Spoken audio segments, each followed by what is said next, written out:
Agora tem uma coisa que o Léo citou e o Johnny também, que eu acho que é crucial a gente pontuar, que tem alguém que tá nos assistindo aqui que vai fazer uma pergunta. Tá, beleza. Então eu tô viciado, eu descobri. E como é que eu faço pra ser livre disso? Era a minha próxima pergunta, mas tudo bem. Não, e o Léo já abriu a porta, né? Já abriu a porta. Que o evangelho é a resposta pra libertação de qualquer vício. Por quê? O vício é uma doença. Sim. Só que a gente sabe que Cristo é aquele, o Deus encarnado que desceu, se humilhou e subiu ao madeiro. Ele levou sobre si as nossas dores, as nossas enfermidades, as nossas mazelas na cruz. E com a morte de Cristo nós morremos com ele, e quando ele ressuscita nós ressuscitamos com ele. Paulo diz em Colossenses que ele rasgou a dívida que tínhamos com o Senhor na cruz. Ele esmagou o poder dos principados e potestades, ele destruiu o poder da morte. Nós éramos escravos da morte, nós éramos escravos do pecado, nós éramos escravos do império das trevas, e todo aquele que se submete ao senhorio de Jesus e recebe o evangelho, ele é livre. Então, a resposta para a libertação de um vício não é apenas se esforce. Não. Porque isso é muito subjetivo. Não, você tem que se esforçar mais. Sim. Então não tem a ver com aquilo Sem isso aí é inútil o esforço. Não tem a ver só com o que você faz. Não, a força de vontade não é suficiente. Tem a ver com aquilo que Cristo já fez. Então, é baseado naquilo que ele fez na cruz.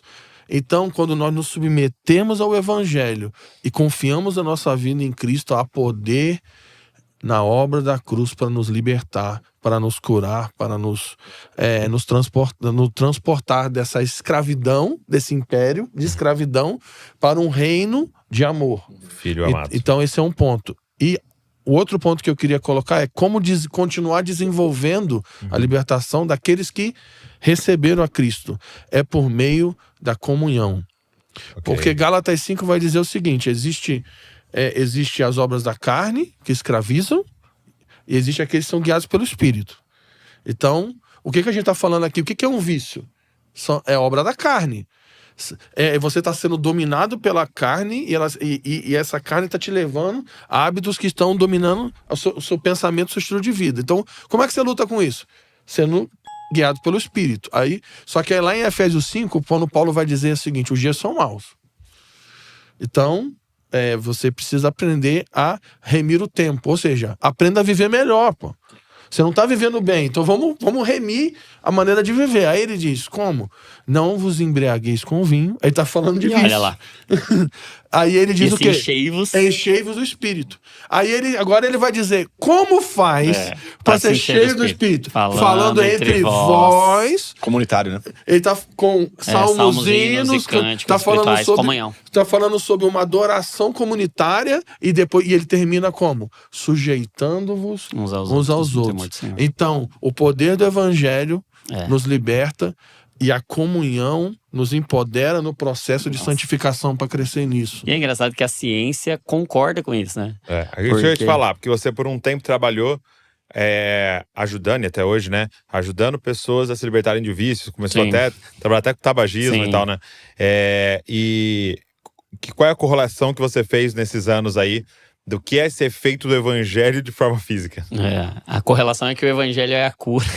Que a mente de Cristo é a que cura acontece para nossa mente. Porque o que acontece? O que hoje tem de mais, assim, a descoberta da neurociência com relação aos vícios. A grande descoberta é que o ambiente é mais poderoso do que a vontade. O que mudou você? Aquilo que ele falou sobre o sogro, né? O que a proposta do evangelho é falando entre vós, sujeitando-se uns aos outros, a comunhão. O que é isso? Um ambiente. Então, o que mais muda uma pessoa é o ambiente. É o ambiente dela. Por isso que a contemplação nos transforma muito mais do que o livro que eu li. Eu nunca li um livro sobre ser brasileiro, aquilo que você fala. Mas, cara, eu contemplo a cultura brasileira, então isso me faz mais poderoso. Então o ambiente, e aí tem algo interessante, porque no livro o Larry Crabb fala algo interessante. Ele diz que todo vício, ele parte de uma tentativa de satisfação imediata. Então, o que é essa busca, esse vício em mim? É uma tentativa de me dar prazer agora. Então, eu quero um prazer agora. E o que o evangelho vai trazer? Dois pilares, a espera e a esperança. Você pode esperar por causa da bendita esperança. Você não precisa satisfazer tudo que você quer satisfazer de prazer agora. Você pode, inclusive, sofrer agora. Você pode, inclusive, morrer agora. Por causa de uma bendita esperança. Então, ele fala de um adiamento de prazeres. Eu posso adiar, eu posso esperar. Por conta de um adiantamento de esperança. De esperança. Cara, eu sei o que tenho. Eu sei o que me aguarda. Pode ser experimentado agora. Então eu tenho um prazer que eu posso adiantar para agora e eu tenho um prazer que eu posso esperar. Que eu não preciso fazer agora. E aí o Léo tava falando sobre narrativa, né? O que é hoje, em termos de psicoterapia, de medicina, de neurociência, que a gente entende como, isso aqui resolve o problema dos vícios, isso aqui muda. São 5 ingredientes, até escrevi isso no Divinamente. Os 5 com A, pra ficar... Sempre. Padrão. Que surpresa. São os nossos atributos. Cara, o evangelho tem que alcançar cada um dos nossos atributos. O que é atributo? É aquilo que a gente recebeu. Então você tem na sua epigenética e na sua genética um monte de coisa que já está predispondo você. Então seu avô lia a Bíblia.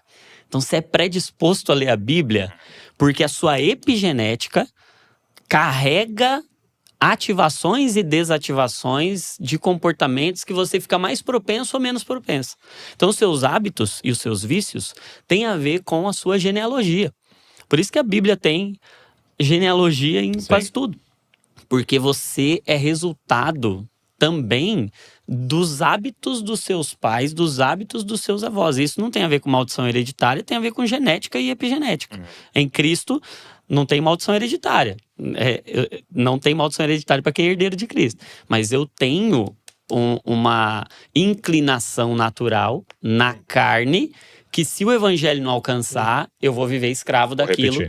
Eu vou repetir. Então tem os atributos, tem as angústias. Ou seja, eu crio hábitos para me proteger daquilo que a minha família sofreu e daquilo que eu sofri. Então os meus hábitos, muitas vezes, são tentativa de me proteger das angústias da minha família ou as minhas próprias. Tem os amores, e aí nada faz mais a gente do que os nossos amores. Tem aquele livro do James K. Smith, Você é Aquilo que Ama. Clássico. Porque os nossos hábitos têm tudo a ver com os nossos amores.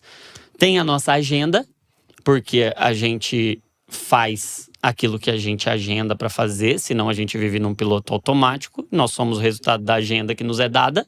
Então, se você vive de acordo com a agenda do reino de Deus, você vai viver de acordo com a vontade de Deus. Se você vive de acordo com a sua agenda.